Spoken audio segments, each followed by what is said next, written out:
Hello everyone. हम बेटा chapter read out कर रहे थे कंपैरेटिव मेथड।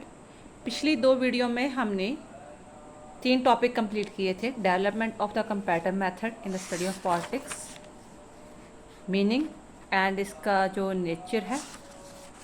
देन आफ्टर हमने इसका देखा था operation aspect of the comparative method. Now आज की वीडियो में हम देखेंगे इसका स्कोप ऑफ कंपैरेटिव मेथड कि कंपैरेटिव मेथड में कौन कौन से विषय, कौन कौन सी चीज़ें हम जो है शामिल कर सकते हैं, कौन कौन से सब्जेक्ट जो शामिल कर सकते हैं।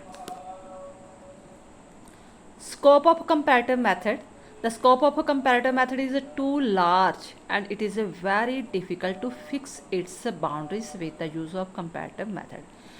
Every hypothetical unit, political unit or political system can be compared with other political system. Yet the scope of comparative method depends upon the following few factors: with purpose of the student of comparative politics, by the student of comparative politics which units have been selected, or what sources are at the command of the student of comparative method.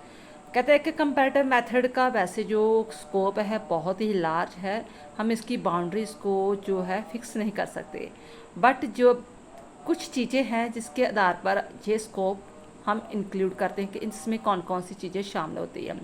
Suppose करो आप किसी देश में जो है दो देशों का कंपैरेटिव करना चाहते हो, उसके पॉलिटिकल सिस्टम को, तो देखा जाएगा कि आपका पर्पज़ क्या है, आपने कौन सा यूनिट चूज़ किया है, आप कौन कौन से सोर्सेज को अपना रहे हो। ये 3 चीज़ों को लेकर फिर ही किसी तरह जो है कंपैरेटिव हो सकता है इन द पॉलिटिकल सिस्टम में। अब इन चीज़ों को ध्यान में रखकर इसके इंक्लूड जो 5 पॉइंट्स आते हैं कि कौन कौन से स्कोप वगैरह मेन हो सकते हैं। फर्स्ट ऑफ ऑल है comparative study of political system. With the use of comparative method, the political system of different countries can be compared and their similarities and dissimilarities can be identified. Political system is a much wider concept, therefore the student of comparative politics need to keep in mind the wideness of hypothetical units. Apart from this, he needs to select the units from comparison very carefully. Such a study can also be called micro level comparative study.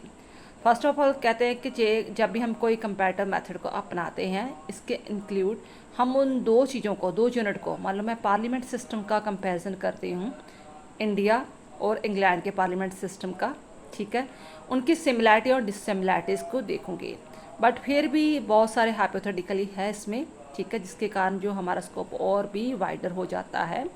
तो हमें जो भी कोई unit choose करना है तो उसे बड़ी केयरफुली चूज़ करना है कि हाँ भी ये चीज़ें वगैरह पॉसिबल है इसमें। तो इस चीज़ को हम माइक्रो लेवल भी कह सकते हैं। जब हम जस्ट ओनली यूनिट चूज़ कर रहे हैं, मान लो मैं पार्लियामेंट सिस्टम यूज़ कर रहा हूँ, या मैं एक्सिक्यूटिव का सिस्टम चूज़ कर रहा हूँ, ठीक है, या गवर्नमेंट का फॉर्म यूज़ कर रहा हूँ कि कौन सी गवर्नमेंट चल रही है, ये माइक्रो है। देन आफ्टर है comparative study of political structure की अब बात होगी। कहता था political system is the combination of various structure which are also known as the sub system. Structure भी बोल देते हैं, सब सिस्टम भी बोल देते हैं।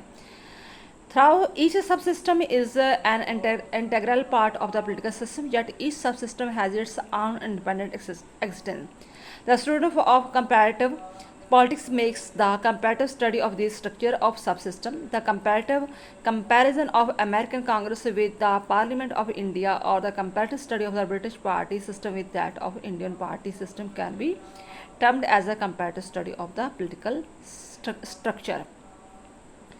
के हम स्ट्रक्चर को भी इंक्लूड करते, स्ट्रक्चर में इसे हम इसके बीच में सब सिस्टम वगैरह भी पाए जाते हैं और उसकी अपनी एक अलग ही पहचान होती है। एग्जाम्पल दी है, जैसे मान लो मैं कांग्रेस पार्टी का कर रहा हूँ, ठीक है, अमेरिकन कांग्रेस का, तो अमेरिकन कांग्रेस का किसके साथ करूँगा, इंडियन की पार्लियामेंट के साथ, क्योंकि जो जिसे हम संसदीय प्रणाली बोल देते हैं, पार्लियामेंट्री सिस्टम बोल देते हैं, तो वो अमेरिका में उसे क्या बोला जाता है, कांग्रेस बोला जाता है। इसी के साथ ही कंपैरिजन होगा, ठीक है। हम अगर मैं पॉलिटिकल पार्टी की बात कर रहा हूँ तो मैं ब्रिटिश पार्टी का इंडियन की पार्टी के साथ ही करूँगा, ब्रिटिश पार्टी का इंडियन के पार्लियामेंट्री सिस्टम के साथ नहीं करूँगा। यानी कि जो यूनिट मैंने उठाया है ना, उसी के बीच में ही मैंने वो दूसरा सब यूनिट उठाना है मैंने, ठीक है, सेम टू सेम। पार्टी चुनी है तो इधर भी पार्टी चुनूंगी, पार्लियामेंट सिस्टम चुना है तो उधर अमेरिकन का भी कांग्रेस या पार्लियामेंट सिस्टम ही चूज़ करूँगा। देन आफ्टर है comparative study of infrastructure. Each political system has its own infrastructure. मान लो इंडिया है, उसका अपना इंफ्रास्ट्रक्चर है, इंग्लैंड है, उसका अपना है, अमेरिका है, उसका अलग है, रशिया है, उनका अलग है। इंफ्रास्ट्रक्चर क्या होते हैं? कास्ट ग्रुप्स हो गए, रिलीजियस हो गए, इकोनॉमिकल हो गए, सोशल वगैरह हो गया, वोटिंग बिहेवियर हो गया, जी सारा कुछ इसके बीच में इंक्लूड वगैरह होता है।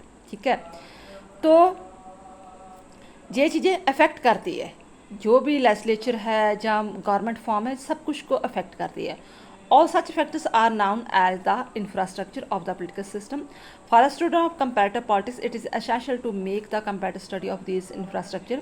Without the comparative study of the infrastructure, neither the working of different political system can be properly understood, nor comparative method of its some value. These infrastructure are the part of a national political system. ठीक है, कि इनको infrastructure, किसी देश के infrastructure को समझे बिना हम उस देश के पॉलिटिकल सिस्टम को नहीं समझ सकते। वंस अगेन इंफ्रास्ट्रक्चर होता है caste, creed, religious, economy, social level, body behaviour, ये सब कुछ आ जाता है, जिसे हम इनफॉर्मल बोल देते हैं। देन आफ्टर है micro and macro level study. Micro होता है छोटा वगैरह कह लो, ठीक है, तो मैक्रो बड़ा विशाल। We include the micro level and macro level study in the comparative method. Micro and macro level study depends upon the micro and macro field of the study. When we make comparative study of the particle event, it is known as the micro study. Once again, when we make comparative study of particular event, किसी खास event के बारे में बात कर रहे हैं तो हम माइक्रो स्टडी की बात हो रही है। For example, in case study is made whether parliament system is suitable for India or not, that is known as the micro study. But in case we make a comparative study of the parliamentary system in the Great Britain, in India and try to find out which of the two is good and why. अगर जिसमें India के ही parliament system की बात कर रही हूँ, उसे study कर रही हूँ, तो ये मेरा माइक्रो हो गया कंपैरेटिव वगैरह। बट अगर मैं इंडिया और ब्रिटेन के बीच में तुलना कर रही हूँ कि कौन सी सही है, पहले सिमिलैरिटी डिसिमिलैरिटीज़ को देख लिया, फिर मैंने देख लिया कि हाँ कि कौन सी बेस्ट रन चल रहा है, गवर्नमेंट अच्छी चल रही है, तो वाई, कौन से रीज़न है, कौन से फैक्टर वगैरह है, तो वो मेरा हो गया मैक्रो। नेक्स्ट है हॉरिजॉन्टल एंड वर्टिकल। हॉरिजॉन्टल होता है जैसे कुछ ट्रेडिशनल थिंकर है, वो कहते हैं जो पावर है इन तीन चीज़ों में डिवाइड हुई है। एक्सिक्यूटिव में ऐसे सीधी सीधी इक्वल डिवाइड हुई है पावर, एक्सिक्यूटिव में, लेजिस्लेचर में और जुडिशरी में। तो जो मॉडर्न पॉइंट ऑफ व्यू वाले हैं वो कहते हैं कि पावर जो है वर्टिकल में डिवाइड हुई है, ऊपर से नीचे आती है। पहले यूनिटरी के पास होती है, प्रोविंशियल के पास आती है, फिर देन आफ्टर डिस्ट्रिक्ट के, फिर विलेज के, ऐसे पावर ऊपर से नीचे डिवाइड होती है। With the use of comparative method, the traditional political scientists have been doing the comparative study of the different political system and are still doing. In common terminology होती है कोई शब्दावली जो political science में बहुत famous हो चुकी है। In common terminology, such a comparison is known as horizontal comparison. But in the modern political science have also made use of a comparative method to do the comparative study of the political structure found in the same political system, which is known as a vertical comparison. So with the use of comparative method, horizontal and vertical comparison are also made. Conclusion. After reading the views discussed above, we come to conclusion that comparative method is such a method with the use of which we make the comparative study of different political system, political structure, political infrastructure, and it is not possible to draw the boundaries of its scope without the study of these. The scope of comparative method is dependent upon the purpose of the study and the sources available, but it will be necessary to mention here that the student must go through all those stages which are essential for adopting comparative method. Thanks बेटा, I hope आपको ये topic अच्छी तरह समझ आ गया होगा। Next video में हम करेंगे यूटिलिटी और importance of comparative method. Thanks बेटा।